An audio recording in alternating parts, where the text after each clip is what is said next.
אני מזמין אותך לדרך של הבית היהודי. תודה רבה, ציפי.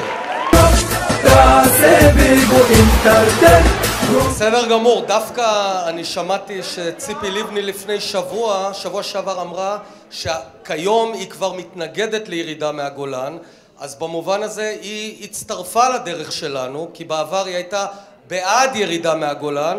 אנחנו כן יכולים להיות שותפים לדרך.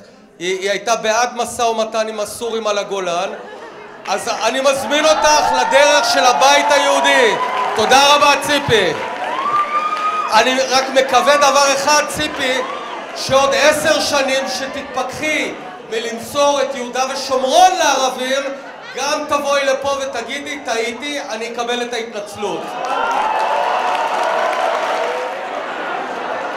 אין לי בעיה להילחם על אידיאולוגיה, יש לי בעיה עם שקרנים בפוליטיקה. אתה מעולם לא שמעת ממני עמדה אחרת. הרי יש גם נסעת ונתת לגולן וגם על ההתנתקות.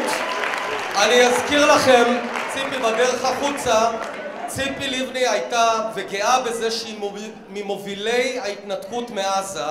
היום אני חושב שכל אדם שעיניו בראשו, אחרי שספגנו אלפי טילים מהמקום שאותו מסרנו לערבים, היום מבינים שזה טעות. גם על זה אני אקבל את ההתנצלות.